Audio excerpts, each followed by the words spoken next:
अभी जी एक सबसे ज़्यादा डर आम आदमी को ये लगता है कि किसी दिन उसके अचानक से मैसेज आए और उसे पता लगे कि उसके अकाउंट से 50,000 60,000 निकल गए। और फिर आदमी सोचता है यार मैंने तो किसी से ओटीपी शेयर नहीं किया था, ओटीपी भी शेयर नहीं किया था। तो ये जो फ्रॉड है ये कैसे हो रहे हैं और इसकी सतर्कता क्या है? देखिए, आमतौर पर पैसे अपने आप तो नहीं निकलते। यदि निकले भी होंगे, ऐसी सिचुएशन नहीं है कि नहीं आई आई पर वो तब होती है कि आपके फ़ोन में कोई एप्लीकेशन इंस्टॉल हो गई ठीक है। जिसने ओटीपी पढ़े और बाहर भेज दिया। गलती आपसे तो हुई होगी, चाहे आपने team viewer, quick support, AnyDesk type की ऐप इंस्टॉल की, या आपने कोई गेम इंस्टॉल कर लिया, या कोई स्क्रीन शेयरिंग दूसरी ऐप है जो स्क्रीन शेयर कर दिया और ओटीपी चला गया। आपने कुछ किया ज़रूर होगा, अपने आप नहीं हो, या कॉल फॉरवर्डिंग सेट हो गई। पर सवाल ये है कि चलो मुझे नहीं पता था और इग्नोरेंट में हो गया, तो उससे मैं कैसे बचूं? पहले तो आप रिस्क कम कर लीजिए। यदि आप अपने अकाउंट में लिमिट लगा देते हैं ऐप में जाकर कि मेरे दिन भर में जो यूपीआई पेमेंट है 5,000 से ऊपर ना हो, मेरा यदि आईएमपीएस है तो 50,000 से ऊपर ना हो, आरटीजीएस है तो इतने से ज़्यादा ना हो एक दिन में, तो उससे रिस्क कम हो गया। यदि किसी को टेम्प्रेरी एक्सेस मिला भी तो वो इतना ही कर सकता। दूसरा, आप जो भी अकाउंट है जो आप ऑनलाइन चीज़ों के लिए यूज़ करते हैं वो सेपरेट करके रखें और उसमें पैसे ही कम रखें, और एक मेन अकाउंट अलग कर लें। उससे क्या होगा कि आप गलती से भी कोई गलती कर गए तो आपका बहुत ही कम अमाउंट का नुकसान होगा, विच इज़, क्योंकि अदरवाइज क्या होता है फिर पूरा अकाउंट खाली होता है। फिर लोगों के ऐसे झाड़ू लगते हैं कि 60 लाख निकल गए, 50 लाख, क्योंकि सब कुछ वही था। अब एक्सेस मिल गया किसी को तो जो ओटीपी मांग गए तब पैसे निकालता चला जाता है। यदि हो गई नहीं, एक केस में तो एफडी तोड़वा के निकाल दिया उसने, मतलब सोचा, हाँ ऐसा भी हुआ, तो क्योंकि उसको परमानेंट एक्सेस मिल गया।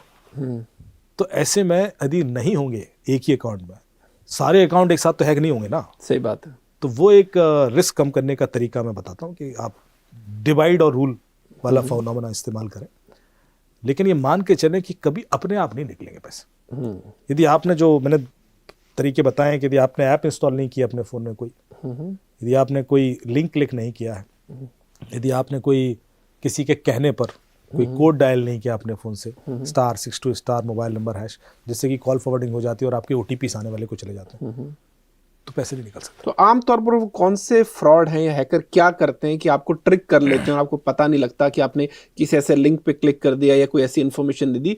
वो कौन से 3 या 4 बड़े तरीके इसके ट्रैप में आदमी फंस जाता है? देखिए, क्रिमिनल क्या चाहता है? आपका ओटीपी उड़ाना। फाइनेंशियल फ्रॉड की बता रहा हूँ, बाकी तो सोशल मीडिया और बहुत सारे क्राइम होते ही। आपका सोशल मीडिया भी हैक करना है, ईमेल हैक करना है, कॉर्पोरेट हैकिंग होती है, राइवलरीज होती हैं, कॉर्पोरेट राइवलरीज हैं, पॉलिटिकल कॉन्स्पिरेसीज होती हैं, बहुत कुछ होता है जो साइबर क्राइम की परिधि में आता है। लेकिन जो फाइनेंशियल फ्रॉड है उसमें जो मेजर ट्रिक है वो है आपका ओटीपी ले लेना, या आपको लालच देकर आपसे खुद ही पैसा कहीं डलवा देना, या आपको डर दिखा के आपसे पैसा ट्रांसफर करना। ये 3 तरीके। यदि आप डरे नहीं, डर और लालच में तो आपने खुद ही पैसा ट्रांसफर किया था। हाँ।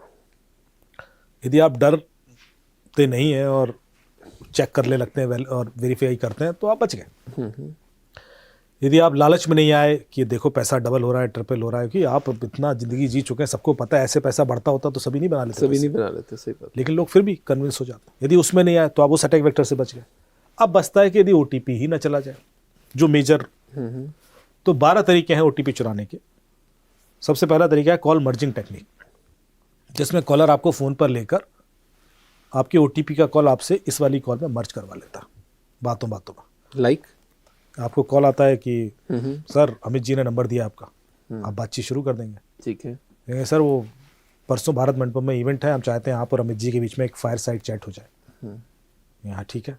फिर क्या सर, वो अमित भी आपको कॉल कर रहे हैं, आप एक कर दीजिए, कॉल मर्ज कर दीजिए, हम तीनों आपस में बात कर लेते हैं, क्योंकि उनको भी हमने बुलाया है तो हम अभी क्लोज करते हैं सर, 3 दिन बाद इवेंट है, टाइम है नहीं। अब अर्जेंसी दिखा रहा है, आप ऑलरेडी कॉल पर हैं, एक और कॉल आ रहा है, आप कहेंगे यार अमित का नंबर नहीं है, अरे उनका वीआईपी नंबर, आप मर्ज कीजिए ना, अभी क्लोज करते हैं ना सर, अब हार्डली टाइम, मर्ज कर दिया।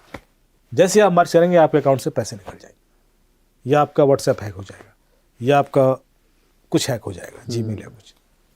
आपने कोई ओटीपी दिया नहीं, लिंक क्लिक किया नहीं, ऐप इंस्टॉल की, कोई क्यूआर कोड, तो पैसे क्यों निकले? कैसे? क्योंकि आजकल ओटीपीज कॉल पे भी आते हैं। अरे वो आपको जो दूसरा कॉल आया उस वक्त वो आपके बैंक के ओटीपी का कॉल था।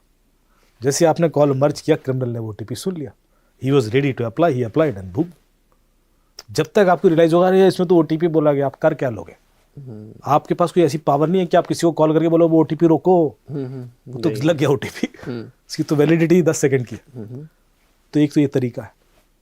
दूसरा होता है कॉल फॉरवर्डिंग टेक्निक, कि आपको सर वो आपको गिफ्ट भेजना है, सर वो उसको सोना चांदी है, अच्छा हाँ सर, लेकिन वो सर उसमें टैक्सेशन का इशू है, तो वो ऑटोमेटेड सर्वर सिस्टम कर दिया हमने, सर्वर से एक एसएमएस आएगा सर, उसमें एक कोड होगा, वो डायल कर दीजिए तो आपकी एक्सेप्टेंस रिकॉर्ड हो जाएगी, फिर आपको ऑटोमेटिक वो आइटम डिस्पैच हो जाएगा। अच्छा ठीक है जी, कोड आएगा, उसमें लिखा होगा एसएमएस पे *62* मोबाइल नंबर हैश, जैसे आप डायल करोगे आपका व्हाट्सएप हैक हो जाएगा, अकाउंट से पैसे भी निकल सकते हैं। अच्छा, क्यों? क्योंकि जो कोड आपने डायल किया है उससे आपकी कॉल कंडीशनली क्रिमिनल को फॉरवर्ड होने लगी, आपका ओटीपी कॉल भी उसको चला जाएगा, क्योंकि ये फीचर है, ये तो सारे ऑपरेटर का फीचर है, जो पता नहीं लोगों को ये कोड डायल करके आप कॉल फॉरवर्डिंग सेट कर सकते हो। तीसरा है ई सिम, अधिकतर लोगों को पता नहीं ई सिम क्या है, तो मैं आपको बहाने में लेकर आपसे एक एसएमएस भिजवाऊंगा और आपका ई सिम मेरे पास आ जाएगा। जैसे ही ई सिम मेरे पास आया, सारा कंट्रोल मेरे पास है, सारे ओटीपी मेरे पास है। चौथा होता है कि voice mailing technique. Voice mailing समझते हैं आप? जब आप बिजी हैं तो मैं आपको हाँ, वॉइस मेल छोड़ सकता हूँ, ठीक है, आपके नंबर से एक स्पूफ मैसेज करके मैं आपके वॉइस मेल का पासवर्ड सेट कर सकता हूँ, और यदि मैंने कर दिया और मैंने ओटीपी कॉल पे मंगाया और आप बिजी हैं उस समय, तो वो वॉइस मेल में रिकॉर्ड हो जाएगा ओटीपी, उसका मैं सुन लूँगा, पासवर्ड तो मुझे पता है। क्या बात है।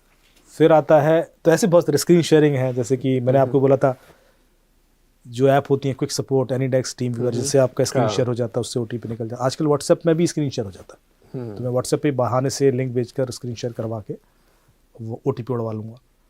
आपका फ़ोन यहाँ पड़ा हुआ है और उस पर कोई ओटीपी आता है तो मैं देख सकता हूँ, फ्लैश होता है स्क्रीन पर। तो फ़ोन के अंदर एक सेटिंग है, सेटिंग में जाएँ, लॉक मोड में एसएमएस डिसेबल कर दें कि एसएमएस फ्लैश ना हो, वो कर दिया आपने। अब आप फ़ोन छोड़ के चले गए वॉशरूम, मैं ओटीपी कॉल पे मंगाऊंगा, कॉल लॉक मोड में, कॉल तो उठ ही जाएगा, तो ओटीपी तो सुन लूँगा। तो क्या करें, फ़ोन छोड़ के ही नहीं जाना है। कितनी सेटिंग कराऊंगा मैं फ़ोन में? फ़ोन को अपना वॉलेट समझिए, फ़ोन अपना पर्स छोड़ के जाएंगे आप? सही बात, फ़ोन छोड़ के क्यों जा रहे हैं? लोग चार्जिंग पे लगा के निकल लिए, अरे भाई वो वॉलेट है, वॉलेट है। हाँ, मैं सिम स्वैप भी कर सकता हूँ, हाँ, सिम निकाल के मैंने अपनी सिम डाल दी उसमें, आपका व्हाट्सएप सब चलेगा, फेसबुक, पर ओटीपी मेरे पास आने शुरू हो जाएंगे कि वो सिम तो मेरे पास है। जो मैंने सिम डाला उसमें इंटरनेट है, तो आपको 5 दिन नहीं पता पड़ेगा कि यार ये खेल हो गया मेरे साथ। सो बहुत सारे ऐसे रिस्क हैं जो आपकी छोटी छोटी इग्नोरेंस की वजह से ओटीपी निकलते हैं। ये अमित जी, लेकिन लोग इतने भी कैसे फंस जाते हैं? जैसे मैं एक केस सुन रहा था, यूपी का एक केस था कि एक महिला को उन्होंने डिजिटली अरेस्ट किया, उस पर कुछ इल्ज़ाम लगाया, फिर बाकायदा पुलिस से उसकी बात करवाई, फिर बाकायदा एक फेक अदालत लगी, अदालत में हियरिंग भी होती थी और बाद में उस महिला ने पैसे भी दिए, चीज़ें कई दिनों तक चलती रही। आदमी इस बीच फिगर आउट ही नहीं कर पाए मेरे साथ क्या हुआ। डिजिटल अरेस्ट का जो मैक्सिमम ड्यूरेशन है वो कितना है? मेरे ख्याल से 111-113 दिन एक बंदा अरेस्टेड रहा। 113 दिन का मतलब है 3 महीने से ज़्यादा, तो ऑलमोस्ट 4 महीने, मतलब 4 महीने उसको पता नहीं पड़ा। सुबह शाम वो वीडियो कॉल पे कनेक्टेड है, तो यही हो रहा है सर। उसमें अदालत लग जाएगी कल के दिन, और भी मर्डर के चार्जेस भी लग जाएंगे, और उसके भी पेशी हो जाएगी, और उसमें भी लोग गवाह भी आ जाएंगे, बहुत कुछ ड्रामा हो जाएगा। ये तो इल्यूजन क्रिएट करना साइबर स्पेस में बहुत आसान। तो इसी वास्ते तो हम हतप्रभ हैं और सरप्राइज हैं कि यार ये हो क्या रहा है, लेकिन होता है, आपके सामने केसेस हैं, आपने खुद एग्जाम्पल दी। बहुत बहुत शुक्रिया अमित जी, आपकी इतने विस्तार से और इतने मामले पर इतनी डिटेल बातचीत। और जैसा कि आपसे बातचीत करके जो मुझे चीज़ अच्छी लगी, जो मैंने आपको सुना भी, कि हर चीज़ को जो आप एक लार्जर कंटेक्स्ट में देखते हैं, जीवन के संदर्भ में देखते हैं, आध्यात्मिक संदर्भ में देखते हैं, जीवन दृष्टि के साथ देखते हैं, वो मुझे लगता है कि चीज़ों को सही संदर्भ में स्थापित करती है। क्योंकि चीज़ें जैसे हैं अगर वैसी देखी जाएंगी तो शायद हम समझ नहीं पाएंगे कि इसके पीछे की जो मिस्ट्री है वो क्या है। लेकिन आप हमारा काम आसान करते हैं, बताते हैं कि इसमें कौन सी हमारी कमज़ोरियाँ जिसके चलते हम चीज़ों के आते मजबूर हो जाते हैं। और जो अच्छी बात आपने कही कि जैसे ज़िंदगी को कॉन्शियसली जीना चाहिए, सोशल मीडिया को भी उसी कह सकते हैं कि चेतन अवस्था के साथ पूरा सतर्क होकर जिएं, और अगर ऐसे जिएंगे तो शायद किसी तरह के फ्रॉड से बच जाएंगे। बहुत बहुत धन्यवाद आपका, बहुत मज़ा आया। Thank you so much, lovely talk to you. तो उम्मीद करते हैं आपको भी बातचीत अच्छी लगी होगी। तो लाइव हिंदुस्तान के आज के पॉडकास्ट में इतना ही। नमस्कार।